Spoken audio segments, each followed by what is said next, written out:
Hey everybody, welcome to Video Game Corner. I'm Jatos. I'm Freddie. And today is very sad because one of the great video game designers died yesterday. His name was Kenji Eno. And Kenji Eno made the D Trilogy. I myself only own one of the D games, and it's the first game, D. And the copy I have is kind of beat up and ratty. But what the heck did you do to it? He broke it. Yeah, it's all broken and beat up. But I actually own a copy of D. I own it's a 3-disc thing. Now, here's the cool thing about D. It is it's a 2-hour game. You have to beat the game in 2 hours. And it was all CG. It's a survival horror game. And it was very revolutionary for its time. There had never been really a whole CG game for a console, and it was made for the PlayStation 1 and the Saturn, I believe. And the creator of the game died yesterday, Kenji Eno, and he's going to be really missed. And I don't know. It's been sitting wrong with me all day because the problem with the guy is that he wasn't very well known, and except for those the underground people who knew him, he was kind of more of an underground guy. But he did D, and then the second game he did was Enemy Zero, and then the third game was D2, and they were all spiritual sequels to each other, as opposed to being Laura was the main character in all 3 games.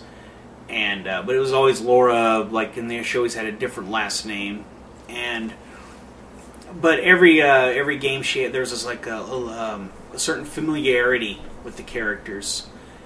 And but anyway, we just wanted to pay our respects to Kenji Eno because the games he made were different and unique, and without guys like that, there'd be a lot of games out there that we wouldn't get, and everything would just become stale. Yeah.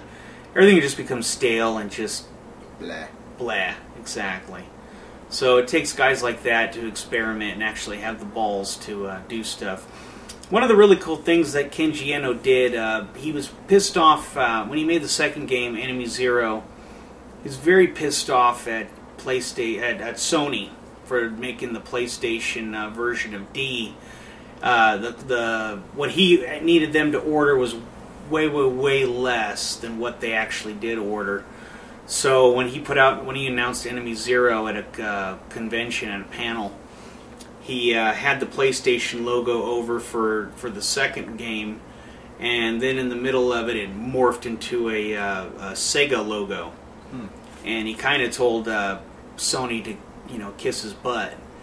And the only game that was made for the Sony PlayStation was the first game. So the other games were on the Sega Saturn, or the Sega Saturn, Sega Dreamcast. So anyway, so he'll be missed. It's a shame because everybody always wanted more and more games. He did do other stuff. He worked on. I found out today that he worked on Panic Restaurant for the NES. He also worked on the Superman Sunman prototype, and that was never released. So he worked on a lot of older game companies, but my understanding is he always wanted to do things his way. He wanted to do things, he didn't like the way they were making games, and he wanted to do things differently.